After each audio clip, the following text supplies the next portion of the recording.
गीता कोड़ा का सियासी भविष्य क्या होगा? पहले लोकसभा और फिर विधानसभा चुनाव गंवा चुकी गीता कोड़ा के लिए फिलहाल झारखंड और देश की सियासत में क्या बचा है? क्या वह भाजपा संगठन में रहकर इसे मजबूत करना चाहेंगी? क्या गीता कोड़ा को भाजपा महिला विंग में कोई बड़ी जिम्मेदारी देकर अगले चुनाव तक का इंतजार करेंगी या फिर गीता कोड़ा घर वापसी करना चाहेंगी? केंद्र का तो पता नहीं, लेकिन फिलहाल झारखंड में इंडिया गठबंधन की ही तूती बोल रही है। सियासी जानकारों को लगता है कि झारखंड में भाजपा अभी डूबती नैया है और इसकी सवारी करना आत्मघाती साबित हो सकता है। गीता कोड़ा ने जो पिछले 2 चुनाव लड़े हैं, उसके नतीजे का विश्लेषण कर रहे जानकारों को लगता है कि कांग्रेस छोड़ना उनके लिए आत्मघाती ही साबित हुआ है। गीता कोड़ा शायद वर्ष 2022 के बाद तेजी से बदलते घटनाक्रम को समझ ही नहीं पाई, सियासी मौसम का रुख नहीं जान पाई, देख नहीं पाई कि हवा हेमंत सोरेन की ओर बह रही है, जिससे कांग्रेस भी तर है।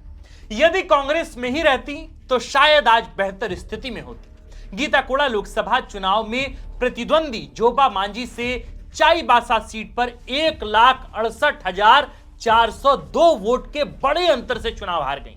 जगन्नाथपुर विधानसभा सीट, जिसे कोड़ा फैमिली का गढ़ कहा जाता है, वहां गीता कोड़ा को उनके ही पुराने वफादार सोनाराम सिंकू के हाथों करारी हार मिली। अब तक कम से कम यह हवा भी बंद हो गई कि चाईबासा और जगन्नाथपुर के इलाके में कोड़ा फैमिली की तूती बोलती है। यह भ्रम भी टूटा कि मधु कोड़ा कोल्हान में उस इलाके में राजनीति के चाणक्य हैं। हार बड़ी है और उबरने में वक्त लगेगा। खनन घोटाले मामले में सजायाफ्ता मधु कोड़ा तो कई वर्षों से चुनावी राजनीति से बाहर हैं।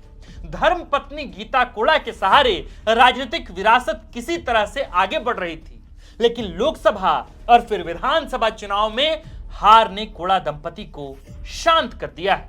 ऐसे में सवाल है कि गीता कोड़ा के लिए सियासत में क्या बचा है? विकल्प कई हैं, लेकिन कौन सा सही है, कैसे जानेंगे? पहला विकल्प तो यही है कि गीता कोड़ा भाजपा संगठन में ही रहे, भाजपा कोल्हान को लेकर धैर्य धारण करे और गीता कोड़ा को थोड़ा वक्त दे। उनको पार्टी के एसटी या फिर महिला विंग में बड़ी जिम्मेदारी देकर यह संदेश देने का प्रयास करे कि उनको पार्टी में लाना केवल चुनाव भर की बात नहीं थी, बल्कि पार्टी सही अर्थों में कोल्हान में आदिवासियों को राजनीतिक प्रतिनिधित्व देकर और उनका सामाजिक और आर्थिक उत्थान करना चाहती है। गीता कोड़ा कोल्हान में चाईबासा संसदीय सीट पर रुकें, आदिवासियों के बीच काम करें और विश्वास जताएं कि अब इधर उधर नहीं जाएंगे। दूसरा कि गीता कोड़ा कांग्रेस में वापसी कर लें, पुराने साथियों को साथ लें और अपने इलाके में अगले चुनाव की तैयारियों में जुट जाएं। उसमें अभी 5 साल का लंबा इंतजार है, लंबा समय है। सवाल यही होगा कि क्या गीता कोड़ा में उतना धैर्य बचा है? क्या वह अगले 5 साल तक जनता के बीच बिना किसी पद, बिना किसी पावर और बगैर किसी प्रतिष्ठा के सवाल के काम कर सकती हैं? उससे भी बड़ा सवाल है कि जगन्नाथपुर विधानसभा सीट पर सोनाराम सिंकू के रूप में एक नेता खड़ा कर चुकी कांग्रेस पार्टी क्या गीता कोड़ा को स्वागत करने को तैयार होगी? वह भी तब जबकि कोल्हान में कोड़ा फैमिली के असर का तिलिस्म अब टूट चुका है, क्योंकि ऐसा नहीं होता तो कभी कोड़ा फैमिली के वफादार रहे सोनाराम सिंकू उसी सीट पर गीता कोड़ा को बुरी तरह से नहीं हरा पाते। माने तो यही हुआ कि गीता कोड़ा के भाजपा ज्वाइन करने की बात पब्लिक को कुछ जमी ही नहीं। दिलचस्प तो यह भी है कि चुनाव बाद हरमू के भाजपा दफ्तर में समीक्षा बैठक में आखिरी बार गीता कोड़ा को पब्लिक अपीयरेंस हुआ था। मीटिंग के बाद वह मीडिया से मुखातिब हुई थी। तब सियासी भविष्य के सवाल पर गीता कोड़ा ने कहा था कि अब कांग्रेस में वापसी का सवाल ही पैदा नहीं होता। मैं भाजपा में आ गई हूं, भाजपा में ही हूं और भाजपा में ही रहूंगी। चुनाव में हार मिली है, लेकिन जनता के बीच तब भी काम करना है। राजनेता तो ऐसा कहते ही हैं, लेकिन वे बिना पद, पावर और प्रतिष्ठा के कब तक धैर्य से अगली बारी का इंतजार करेंगे, इस पर प्रश्न चिन्ह है। गीता कोड़ा इस समय बहुत ज्यादा एक्टिव नजर नहीं आती, कोई बयान नहीं आता। जेपीएससी सिविल सेवा परीक्षा, जेएसएससी सीजीएल को लेकर इतना प्रदर्शन हुआ, मैया समान योजना पर विचार विमर्श चल रहा है, शिक्षा के हालात पर बात हो रही है, महिला सुरक्षा के कई मुद्दे सामने आए, लेकिन गीता कोड़ा एकदम चुप है। 2 बार विधायक और 1 बार सांसद रह चुकी गीता कोड़ा की ये चुप्पी सियासी जानकारों को बेहद खलती है। क्या गीता कोड़ा आत्ममंथन में जुटी हैं? क्या गीता कोड़ा अपने इलाकों में अपनी हार की समीक्षा कर रही हैं? क्या गीता कोड़ा हार से उबर रही हैं? या क्या गीता कोड़ा अपने सियासी भविष्य पर मंथन कर रही हैं कि आगे कहां रहना उनके लिए सबसे उचित होगा? कांग्रेस छोड़ने के बाद भाजपा के सिंबल पर लोकसभा और फिर विधानसभा चुनाव हार गई गीता कोड़ा क्या समझ गई हैं कि आदिवासी इलाकों में कम से कम मौजूदा राजनीतिक परिस्थितियों में भाजपा की ओर होना आत्मघाती साबित होगा, कुछ हासिल नहीं होने वाला। कहा जाता है कि गीता कोड़ा को भी इसका अंदेशा था। वह 2024 के लोकसभा चुनाव से पहले भाजपा ज्वाइन करने के लिए 100% श्योर नहीं थी। उनके मन में डर था कि पब्लिक खिलाफ हो सकती है, लेकिन दो कारण थे जिन्होंने उनको कांग्रेस छोड़ने के लिए मजबूर कर दिया। दरअसल पूर्व मुख्यमंत्री मधु कोड़ा चुनावी राजनीति में वापसी के इच्छुक थे। गीता कोड़ा को उम्मीद थी और शायद उनको यह आश्वासन भी दिया गया होगा कि यदि वह चाईबासा संसदीय सीट पर भाजपा के टिकट पर चुनाव लड़ती हैं तो मधु कोड़ा के खिलाफ चल रहे केस मैनेज हो जाएंगे। शायद उनको सांसद चुने जाने के बाद केंद्रीय मंत्रिमंडल में जगह देने का वादा भी किया गया होगा। साथ ही गीता कोड़ा को यह भरोसा रहा होगा कि मोदी लहर में वह जीत जाएंगे। इसकी एक और वजह थी कि चाईबासा संसदीय सीट पर हो आबादी करीब 70% है। यहां संताल आदिवासी कम है। गीता कोड़ा खुद हो आदिवासी समुदाय से आती हैं। लोकसभा चुनाव में भाजपा ने यहां लड़ाई को हो बनाम संताल करने का भरसक प्रयास भी किया, लेकिन तब तक हेमंत सोरेन का जलवा कायम हो चुका था। कल्पना मुर्मू सोरेन के रूप में नई सियासी सनसनी मैदान में आ चुकी थी।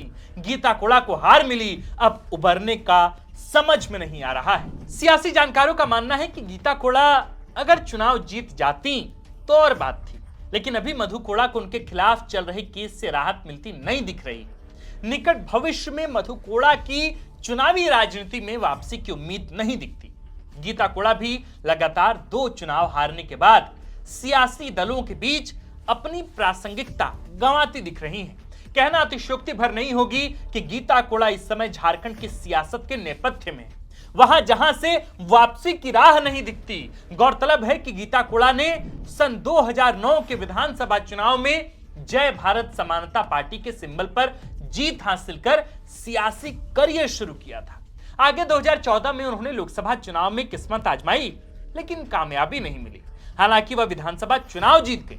अक्टूबर 2018 में गीता कोड़ा कांग्रेस में शामिल हो गई। 2019 के लोकसभा चुनाव में पार्टी ने उनको चाईबासा संसदीय सीट पर प्रत्याशी बनाया, वह जीती भी। हालांकि 2024 के लोकसभा चुनाव से पहले उन्होंने बीजेपी ज्वाइन कर लिया। भाजपा को लगा कि वह गीता कोड़ा के जरिए कोल्हान का किला भेद लेगी। वहीं गीता कोड़ा को लगा कि भाजपा की सीढ़ी उनको सियासत में एक पायदान ऊपर ले जाएगी, साथ ही पति मधु कोड़ा का भी उद्धार हो जाएगा। लेकिन ऐसा हो न सका। गीता कोड़ा के साथ समस्या यह भी है कि वह न तो पूरी तरह से कांग्रेस की रह पाई और न ही पूरा भाजपाई ही बन पाई। कांग्रेस में 6 साल रही, जिनमें 5 साल सांसदी के थे। भाजपा में आए अभी 1 साल भी नहीं हुआ है, तो संगठन की बहुत समझ भी नहीं है। यदि कोई पद मिलेगा भी तो आसानी से नहीं, क्योंकि दावेदार कई हैं। ऐसे में गीता कोड़ा का सियासी भविष्य फिलहाल भंवर में नजर आ रहा है, जब तक कि कोई तारनहार न मिल जाए। जाने से पहले मेरे प्रिय दर्शकों, इन दिनों हम लगातार आपको कुछ ऐसे मसले पर लेकर आ रहे हैं जिन पर चुनाव से पहले तो खूब सबकी नजर थी, लेकिन चुनाव के बीतने के बाद ऐसा लगता है मानो ये सियासतदां कहीं नेपथ्य में चले गए हों। जैसे हमने हाल के दिनों में लोबिन हेम्ब्रम पर बात की, उनकी सियासत और उनके भविष्य पर, राजनीतिक भविष्य पर बातचीत की। इसके अतिरिक्त हमने सीता सोरेन के राजनीतिक भविष्य पर भी बात की थी। हाल ही में हमने आजसू के सुदेश कुमार महतो को लेकर भी बात रखी थी। पूछा था कि आखिर सुदेश महतो क्यों नहीं दिख रहे। हालांकि उस वीडियो के बाद कई ऐसे मौके आए जब खुद सुदेश महतो प्रेस कॉन्फ्रेंस करते नजर आए, उसके बाद पब्लिक फोरम पर भी नजर आए। आज हमने इसी कड़ी में मधु कोड़ा और गीता कोड़ा पर बात की है। वो गीता कोड़ा जो मधु कोड़ा के नेपथ्य में जाने के बाद उनकी राजनीतिक विरासत को आगे लेकर आती रही, लेकिन पिछले 2 चुनावों से लोकसभा विधानसभा चुनाव में हार रही हैं। वो मधु कोड़ा जो निर्दलीय मुख्यमंत्री रहे कभी इस राज्य के, लेकिन सलाखों के पीछे गए, घोटाले का इल्जाम लगा और आज तक उनकी राजनीतिक वापसी नहीं हो पाई।